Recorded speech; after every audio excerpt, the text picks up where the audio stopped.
I only started doing street photography about 4 years ago, and at that time I had a pretty busy full-time day job shooting products in studio, and that meant long hours of shooting and editing and producing shoots and travel that used to cut into weekends and my spare time as well, and I started to fall out of love with photography. For any of you who've ever done e-commerce photography, you'll know that it's often not the most creative form of photography.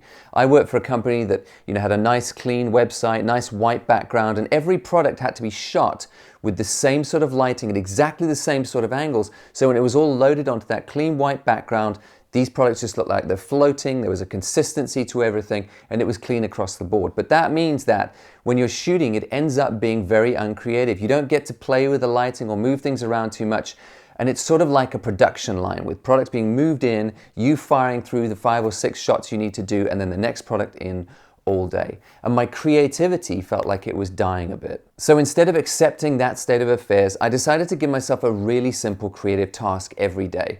And as part of my commute home, I used to get off the train at the station and then have a 30-minute walk from the station back to my flat. And I realized this was time I could use for other things as well. So the challenge I gave myself was to just use my phone at the time to keep it super simple and to take photos along that walk home every single day.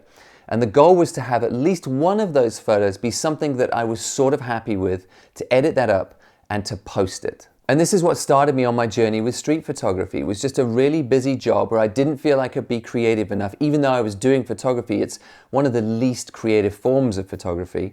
And I realized that I had this little window every day where I could use it for 2 things. One was to walk home, but also the other thing was to shoot a lot and to create again in a far more intuitive way and to take back some of that creativity for myself. The excuse I hear from a lot of people is, I don't have the time. I love photography, but I just don't have the time to do it. You don't know my life. It's really busy. My job is super hectic. I have a busy family life at home. I can't carve out space for photography. I've made that excuse many times myself in my life. And so in this film, I want to introduce you to a friend of mine who for me is someone who takes away all my excuses about being too busy for photography. I met Mo about a year ago, and at the time he was head of a big company here in London. They'd just got themselves some fancy new offices and they needed to fill the walls with some kind of artwork. But because Mo is a street photographer himself, he didn't want to see the stereotypical, blurred buses going past Big Ben or anything like that. He wanted to see current street photography from people working and shooting in this city. And so he commissioned 12 of us and had A2 prints framed to go up in that office space, which, by the way, I think is a lovely way for local offices to fill their walls with current artwork that's being produced from photographers today and also support local street photographers. When the prints were all completed and framed and signed, though, he took a look and said that it was a shame this was going to go into his office space where the public couldn't see it. And so on his own dime and his own initiative, he organized a space here in London and ran a pop-up for a week where people could just come through and see these photos all printed and framed before they went into his office space. And that first little pop-up has grown wings now, and we're looking to do regular exhibitions into the future, bringing in new photographers all the time to feature and showcase their work to the public. And Mo even has this great idea of forming some kind of community space, some sort of coffee shop slash co-work space slash gallery space where street photographers can come together, grab a coffee, have a chat, maybe edit some photos together before heading back out, bringing some much needed community to a space where photographers in this genre can often be quite separate and competitive with each other. The first of these exhibitions is actually just around the corner, and it's running from the 20th of February to the 1st of March here in London, and we'll be displaying the work of 9 local street photographers. We'll also be running photo walks and talks and panel discussions throughout the week, and we'll also be producing a zine with all the work that's on display in a nicely designed booklet. So if you can make it, definitely click on the link down below. I'll leave it in the description. You can go and find out all the details. And if you're overseas and can't come, you can probably pick up a copy of that zine when it's released. Keep an eye out for that. I'll be advertising it on Instagram and I'll post something here on YouTube as well. The fact that all this is happening because Mo has this drive to see street photographers able to exhibit their work to the public and form community amongst street photographers has always impressed me. But what really impressed me when I first met Mo was realizing how incredibly busy this guy was and how he never used that busyness as an excuse not to work on his own photography. You'll hear that even with his very busy schedule, he carved out a little 20-minute walk to a meeting here, or a free Saturday morning there, or some downtime on a business trip to go out to keep shooting and plugging away and working on his own photography so that he now sits with a body of work that he can be really proud of. So my hope is if you're somebody who says, I would love to work on photography, but I just feel so busy in my life, that as you listen to Mo's story, he'll help you rethink about how you can just take these little bits here and there and chip away over time. So at the end of the day, you can develop your photography and feel creatively fulfilled, even in a life that feels quite frantic. So I'm going to shut up now and let you hear from my friend, Mo Barzegar.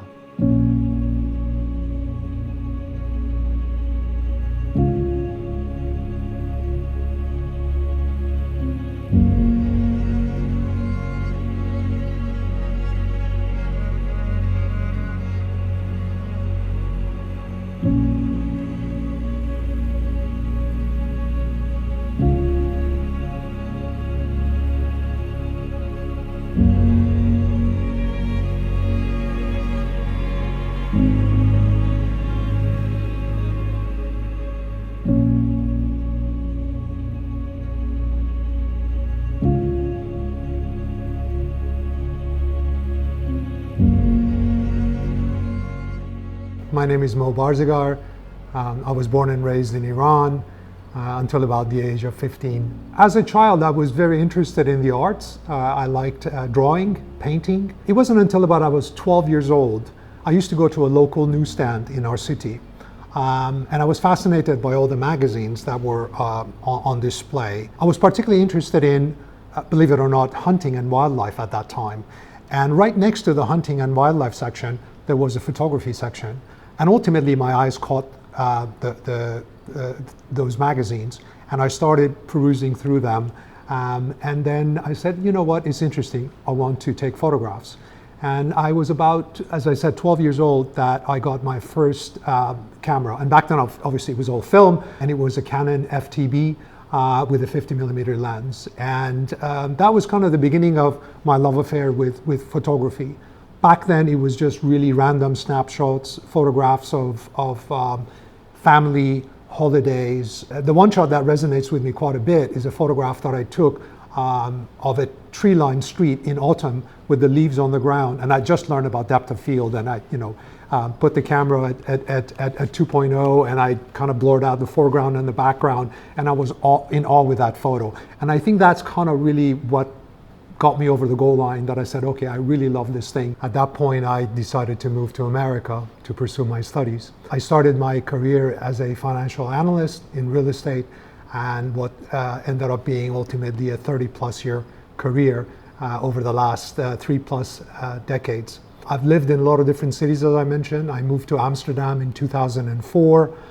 So for the past 15 years, I've been living in Europe. I came to London about 7 years ago to start a new company, and I'm still in my honeymoon phase with this amazing city. Street photography for me started back in 2012. I had finished a chapter in my business career.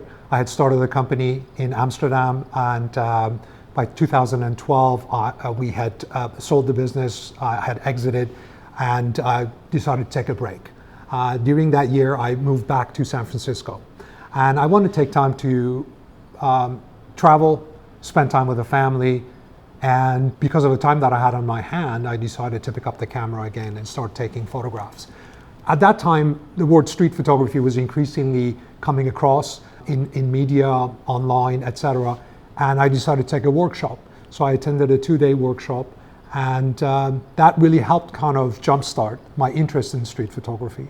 And after coming back from that workshop, I think one of the best takeaways from that was I was encouraged to focus on a project for a period of time, as opposed to randomly going out and shooting anything that I saw that I liked. So I picked up a project which was photographing what I called Faces of Chinatown. In San Francisco Chinatown, I walked around and I photographed interesting characters. At that time, Bruce Gilden was really a big influence on me. I wanted to be just like Bruce. I wanted to get close to people in their faces, kneel and shoot them with a slight angle upwards. I even tried flash photography for a couple of days. I decided that's not for me, so I went back just to shooting during the days. But that, took about 3, 4, 5 months of my time, and it really helped me understand kind of the dynamics of moving in the sidewalk, in the pavement, moving within people and identifying opportunities and capturing the moment. Other people that have influenced me that I have kind of looked up to, Gary Winogrand is probably one of them that I really like. I think watching the documentaries about him, seeing how he worked and how natural he was and how comfortable he was walking around within the crowd and photographing without giving his hands away, if you will, that really inspired me. And I think from a classic point of view, I mean, Cartier-Bresson must be there because he just is such a phenomenal influence on all of us. And for me, I still look back at his photographs, and every time I look at them, I'm in awe and I'm inspired to go out and try to replicate.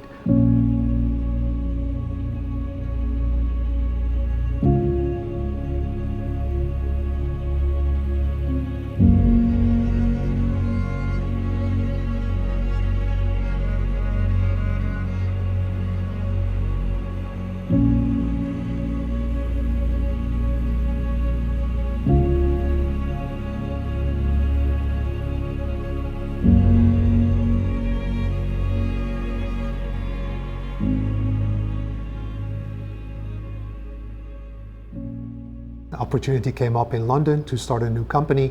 I moved to London, Soho, in January 2013. And immediately I jumped both feet into starting a new company. I was employee number one, and I had to run around and hire people, set up the business, invest the capital, and grow the business.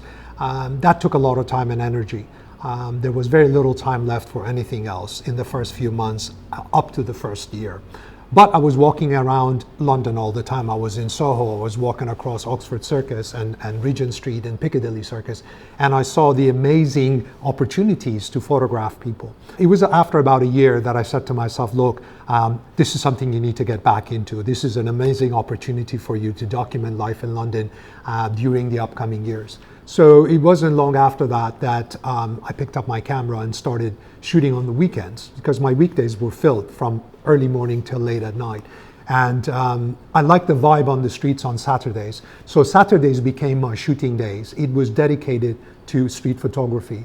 And if I now look back at the body of work that I've produced over the period 2014-15 until about last year, I would say 95% of it was shot on Saturday mornings and Saturday afternoons. So it is amazing when you dedicate and focus in such a short window of time, even once a week, you can actually produce a decent body of work, progress as a photographer, challenge yourself, and learn new things. The natural choice for me, after looking around my immediate surrounding, was Oxford Circus. Oxford Circus, as most of you know, is the busiest corner intersection in London.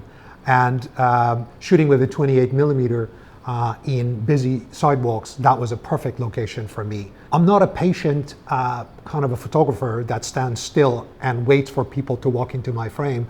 I tend to walk and pace. So I found myself pacing up and down the corners of Oxford Circus repeatedly, doing hundreds and hundreds of loops on these Saturday mornings and Saturday afternoons, just waiting for new opportunities to come around, and obviously always looking at the light and looking at the flow of traffic. So I learned the dynamics of Oxford Circus quite well by just repeating it. And I think practice makes perfect. I learned how the traffic flows. I learned what happens when the light turns red, and how people move across the street, where they cross the street, what's their body language is before they cross the street. So it was really helpful when I look back at how Meyerowitz and how Winogrand used to spend day in and day out on Fifth Avenue in Manhattan.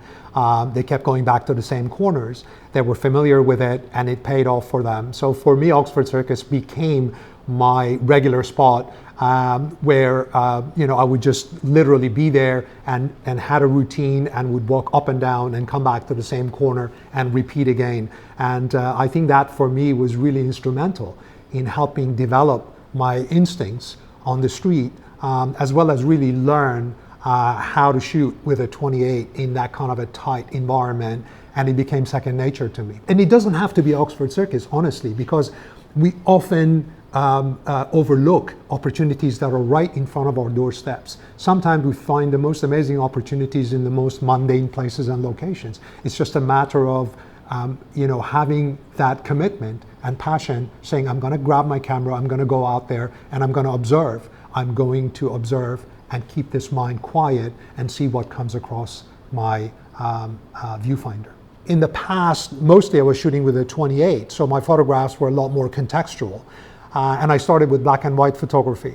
So I really had to use light to isolate my subject and effectively create the contrast that I need to make sure there's not too much going on in the frame. So oftentimes I was looking for a situation where my background was in the shadows, my subject was in the highlights, and therefore there was a lot of visual contrast and the eyes would be drawn towards my subject. I think in the earlier days I started looking at mostly subjects that were front lit, but then I started looking a lot more at side lighting, and I became a lot more interested at side lighting because it created a lot more drama. So a lot of my photographs in the early days were people walking straight down Oxford Street into the sun, and then later on I started looking at people crossing with the side lighting coming in with the sun setting in the afternoon, hitting them on the side of the face, creating a lot more drama. Again, it's the light that's the primary driver, and on flat days, it's just looking for an interesting moment. It could be a gesture, it could be someone, the way they touch their hair, the way they're fixing their tie or their scarf, anything like that. And as I've moved from the 28 to the 50 and now recently to the 90, it really changes it, because now I'm a lot more focused in. I can pick my subject better and I can focus in on more details. So it's been a very interesting journey going from the 28 to the 50 to the 90.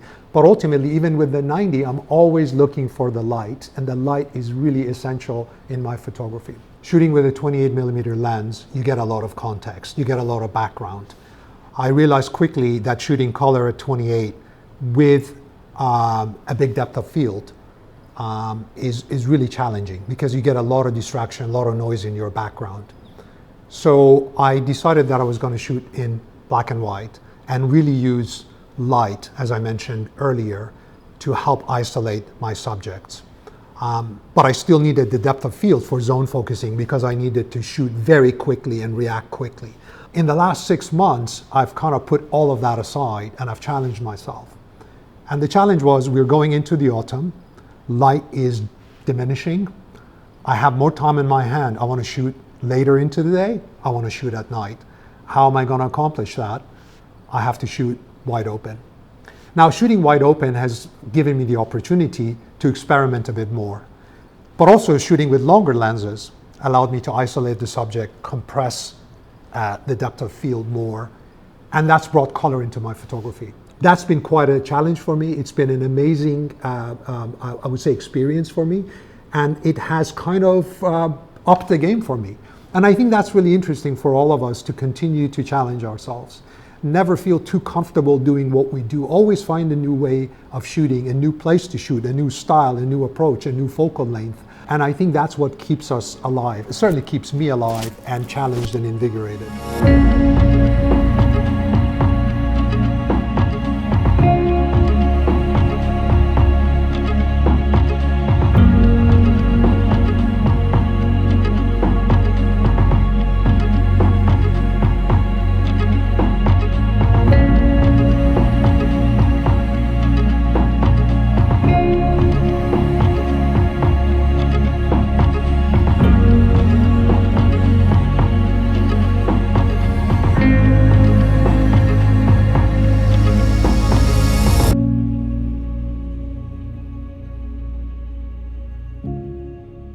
Being a very busy person, starting a startup, living a very fast-paced business life, living in a city like London, going from meeting to meeting, and always looking at the diary to see what's coming up next, I found myself literally running through the streets of London to make my next meeting, dashing through the crowd, figuring out where the next opening is so I can get as quickly as possible, avoid as many people as possible.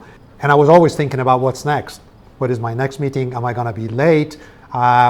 What's up when I get there? What's the agenda, etc. So that is something that a busy city like this always kind of forces onto. When I have a camera in my hand, and what photography and street photography does for me in particular, is that it slows everything down for me. I don't think about what happened yesterday. I'm not worried about what's happening later today or tomorrow. I'm truly in the moment. I think for me, the time really slows down, really slows down. I'm no longer looking at getting to my destination. The journey is a destination. I'm no longer looking at madly running and cutting through people. I'm looking at what's coming towards me. I'm observing people. I'm observing little gestures, expressions. I'm observing how the light hits someone. Okay, within that moment, I'm anticipating how a person is going to move through the crowd and when they're going to step into this pocket of light. But it's all within that moment. It's all within that flow, and it's very natural for me. So I think that, for me, that absence of thought really creates a very wonderful space through which I really can feel and react. Now, the distinction between thinking and shooting also is really important, something that I learned earlier on. Oftentimes I found myself overthinking and looking at something unfolding in front of me, but I was observing it because I was thinking too much about it. So by the time I observed it, that moment had passed. I think what I've learned is to just shoot from the heart, to react to the moment and just react to my instinct. All I have to think about is how I'm going to move through the crowd, where am I going to position myself with respect to my subject and the light so that a picture may reveal itself. And that whole process is very meditative for me. I really enjoy it. Time passes by. I have no idea when I'm out on the street. It could be 20 minutes, 40 minutes, an hour. I just lose myself. And I think that to me is beautiful. That absence of thought and just being in the flow is amazing. The other thing I really, really enjoy about it is that when I go back and look at my photographs, even photographs that I've taken 5 years ago, in most instances, I remember how I felt at the moment when I took the photograph and how my interaction with the subject was as we walked past each other and disappeared into the crowd. So this sensation of looking back at a photograph and reliving that moment, for me, is just an amazing feeling about photography. I'm passionate about it. I love it. I'm proud to be a street photographer. I've met some amazing people along the way. And it's a journey that it's endless. The learning along this path is endless, and it's wonderful.